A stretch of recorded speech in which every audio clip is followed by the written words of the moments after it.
नमस्कार दोस्तों, मैं हूं प्रदीप नवाज। दोस्तों, कर्नाटक में सचमुच एकता है या फिर ब्रेकफास्ट और प्रेस कॉन्फ्रेंस के नाम पर सिर्फ दो चेहरों पर मुस्कुराहट पेंट कर दी गई है। आज बड़ी तस्वीरें वायरल हुई है, आपने सुबह से देखी भी होगी।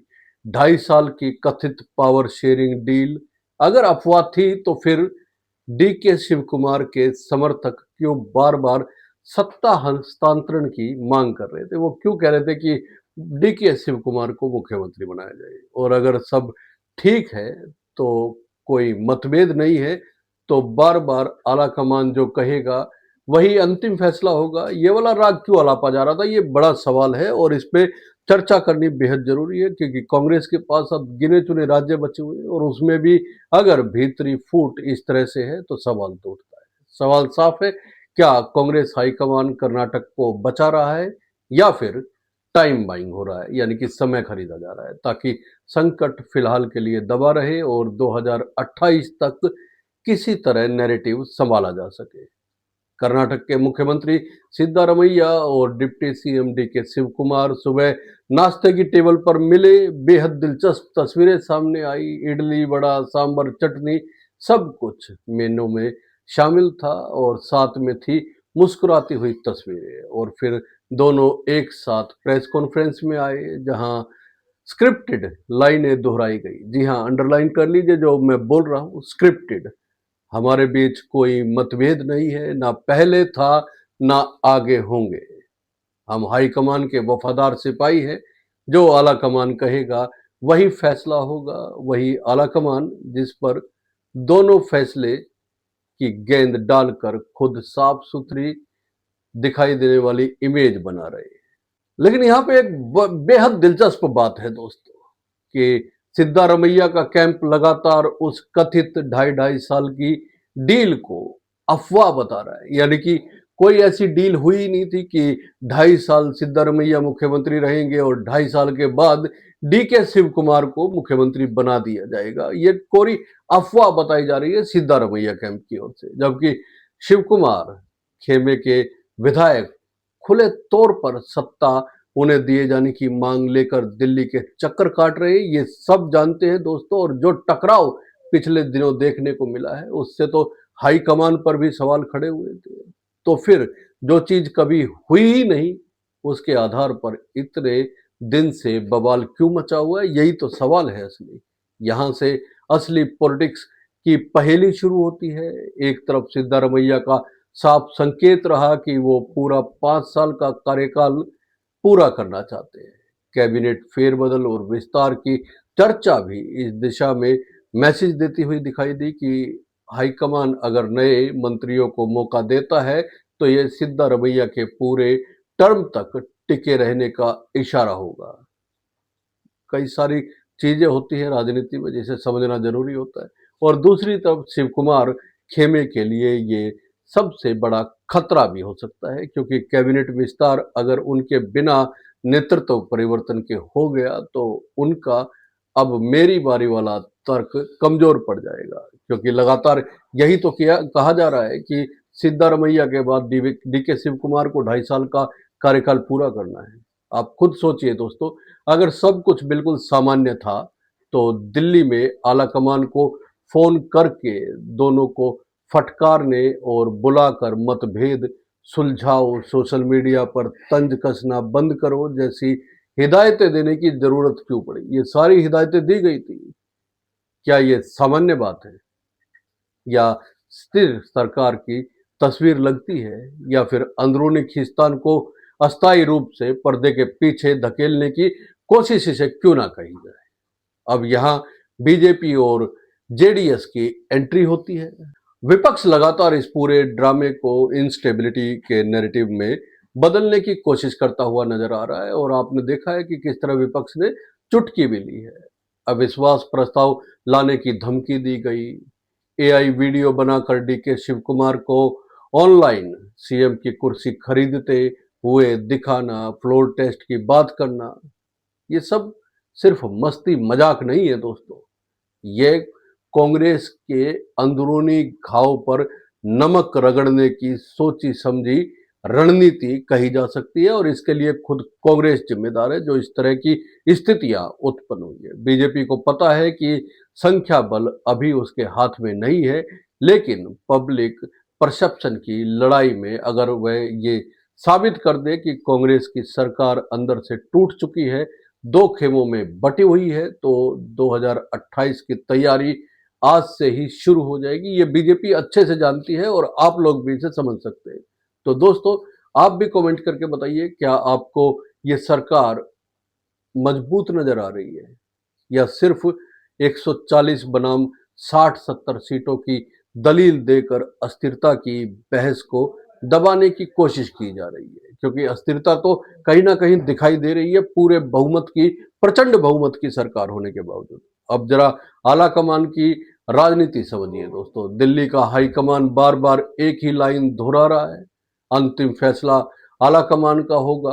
आप लोग आपस में ना लड़े, बल्कि पब्लिक में कुछ मत बोले, सोशल मीडिया पर अपनी लड़ाई बंद कीजिए। बाहर मैसेज ये दिया जा रहा है कि सब कंट्रोल में है और अंदर डैमेज कंट्रोल की भाग दौड़ चल रही है, ये सब जानते हैं। अगर सच में 2.5 साल बाद सत्ता हस्तांतरण का कोई लिखित या साफ वादा हुआ था, तो आज तक उस पर या तो मोहर लग चुकी होती या खुलेआम खंडन हो चुका होता। और आप जानते हैं कि यहाँ दोनों तरफ से इशारों में बात हो रही है, यानी कि दोनों में से कुछ भी नहीं हुआ है, केवल संकेत दिए जा रहे हैं। शिव कुमार का कैंप कहता है कि वादा था, सिद्धारमैया पक्ष उसे अफवाह बता रहा है, आलाकमान चुप बैठा हुआ है। यही चुप्पी असली राजनीति है, क्योंकि यह आला कमान को स्पेस देती है दोस्तों। और ये हर राज्य में है, केवल कर्नाटक में नहीं। जहां भी कांग्रेस कभी सत्ता में रही या अभी सत्ता में है, कांग्रेस को ये झेलना पड़ता है। अगर भविष्य में मजबूरी हुई तो पहले से हुए समझौते का हवाला देकर चेहरा बचाया जा सकेगा, और अगर अभी स्टेटस को बनाए रखना है तो कभी कोई डील थी ही नहीं कहकर बात खत्म की जा सकती है। लेकिन दोस्तों, इस बीच सिद्धारमैया के बेटे यतिंदर इस पूरे विवाद को मीडिया की केवल उपज बता देते हैं और कहते हैं कि नेतृत्व परिवर्तन पर आला कमान की ओर से कोई निर्देश आया ही नहीं है। ना ही 2023 में 2.5 साल बाद सत्ता सौंपने का कोई साफ तौर पे सबूत सामने आया। लेकिन ग्राउंड रियलिटी भी यह है कि शिव कुमार समर्थक विधायक बैचों में दिल्ली जाकर नेतृत्व परिवर्तन की मांग कर चुके हैं। सोशल मीडिया पर इशारों ही इशारों में मैसेज दिए जा चुके हैं और खुद डी के कई बार राहुल गांधी तक पहुंचने की कोशिश भी कर चुके हैं और ये बात चर्चाओं में आ चुकी है। सवाल ये उठता है दोस्तों, अगर डी के शिव कुमार खुले मन से कहते हैं मुझे कुछ नहीं चाहिए, मैं जल्दी में नहीं हूं, जो पार्टी कहेगी वही मानूंगा, तो उनके समर्थक आखिर किस भरोसे पर सीएम चेहरा बदलने की डिमांड लेकर आला कमान के सामने जा रहे हैं? ये बेहद बड़ा सवाल है और ये डी के शिव कुमार के ऊपर भी सवाल खड़े करता है कि क्या वजह है, क्यों वो रोक नहीं पा रहे हैं उन लोगों को जो लगातार ये बयान दे रहे हैं कि 2.5 साल की डील हुई थी। क्या ये सिर्फ समर्थकों का ओवर एक्टिंग है या फिर भीतर खाने कोई ऐसा संकेत मिल रहा है जिसे पब्लिकली स्वीकार करने की हिम्मत शायद किसी में है ही नहीं दोस्तों। एक और परत हम खोलते हैं। ज्वाइंट प्रेस कॉन्फ्रेंस में दोनों नेता बार बार 2028 के चुनाव, लोकल बॉडीज इलेक्शन, कर्नाटक की बड़ी मुश्किल और मल्लिकार्जुन खड़गे राहुल गांधी के नेतृत्व में जीत दोहराने की बात करते हैं। ऊपर से यह यूनिटी नैरेटिव लगता है, लेकिन भीतर इसका मतलब साफ है कि मैसेज ये दिया जा रहा है कि चाहे सीएम कोई भी हो, चेहरा हाईकमान का ही रहेगा और स्टेट लीडर सिर्फ सैनिक हैं।